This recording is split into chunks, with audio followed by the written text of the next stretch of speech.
Welcome to my new video. Everybody complains that this is a BMW and how it has a lot of fake vents, but one of the biggest issues I have with this car is this. Yeah, that needs to be addressed right now, so we're gonna change that today. So this is the horn I'm gonna be using to replace my OEM Supra horn. There's plenty of aftermarket options out there, but I opted for an OEM piece, but this is not a Toyota piece, it's a BMW OEM part. And why am I using a BMW part on a Toyota? Well, long story short, BMW and Toyota came together to create the MK5 Supra. And I'm oversimplifying this, but Supra is a BMW Z4 with a Toyota skin. And there's plenty of other videos out there on YouTube that can expand on this better than I can, which is why I'm not making it myself. But if you're curious, I highly encourage you to look that up. It's interesting. But anyways, I'm hoping this will just be a plug and play since this car shares a lot of the DNA with Z4. And also another good thing about this too is that this has more lower bass tone to it than this clown horn sounding horn off of the Supra. It even says low, I don't know if it'll focus, but it says low, come on, focus. It says low basso, and I'm assuming that's low bass in German, maybe. I don't know. Oh, and here is the part number if anybody is curious. There you go. You can pause that if you need that information. First thing we're gonna do is disconnect the battery so this doesn't mess up the proximity sensors on the front bumper. Got the cloth on the terminal so there's no discharge. Now, this is another thing I hate about Supras. There's no external buttons to open up the hatch. You either do it from the driver's side door or with the remote. And if you don't have power and it latches on you, then the only way to open the hatch is using the emergency manual cable. First world problem, I know, but it sucks having to deal with that. To get to the horn, you have to first take off the bumper to get to the OEM horn. Now there should be 10mm 6 bolts up top that you have to remove on the center part. And then you have 8mm 2 bolts here and on the other side, of course. And then there should be, I think, 3 8mm bolts in a wheel well, and then 12 8mm under the bumper.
I managed to get the front bumper off, but I didn't catch that on the camera because I was too busy trying to disconnect the proximity sensor. But here on the driver's side, there's a tab here, a tab here, and you just want to squeeze that so the tab goes up and it slips out.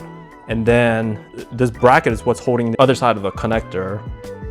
And then this is the other side under the headlight. What I did was I got a pick tool, and then here, this middle, I guess, bracket, press that down like so. I don't know if you can see that on the camera, and then just slip off the bracket. Interesting part about the passenger headlight, I looked at other videos to see how this would get taken apart, but I guess they changed things because mine's a 2023 and I didn't have to disconnect this at all. It was just on that driver's side. But anywho, finally got to the other side of the bumper, and this is the driver's side. And behind that, there's that horn. All I gotta do is unscrew this. I gotta figure out what size that is. But before that, I need to take off this harness here. So, put you guys back on a time lapse.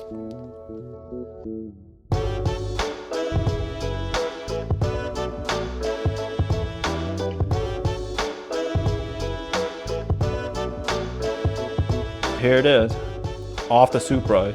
You guys see how this one says high pitch or high tone, I guess, versus this one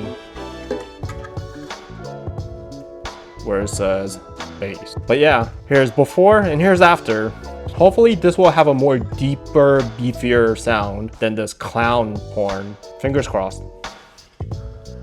So fun little fact, I was looking at the passenger side. You're looking at under the passenger headlight, but you see these two holes right here, and I was looking at the BMW one, well, I guess the newer part, I should say, and check out this fitment. The notch goes in there, it fits right in there. Isn't that kind of crazy? Think what I guess Toyota did, or BMW, I don't know who decided on this. I think maybe Z4 has two horns, one on each side. But for some reason, Toyota only came with a high pitch horn on the driver's side.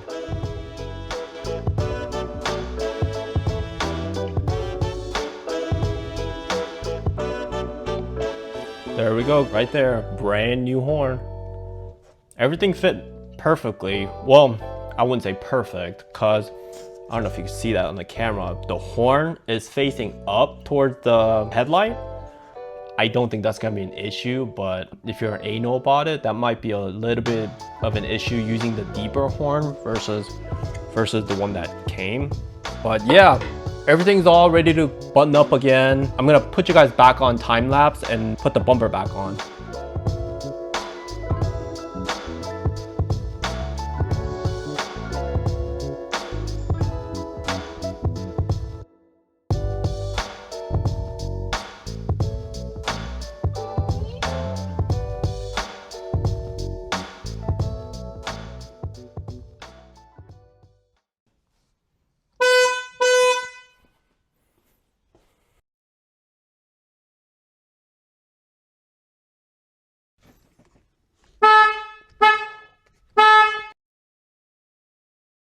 Guys, I'm so happy with this outcome. Like, this is how it should have come from OEM, right? It sounds so much more premium too. I hope you guys like this as much as I did. Even though it's a small modification, totally worth it. It sounds like I actually have some authority. But anyways, if you guys like what you saw, please comment, like, and subscribe. And stay tuned, there'll be plenty more to come. So, see you guys next time.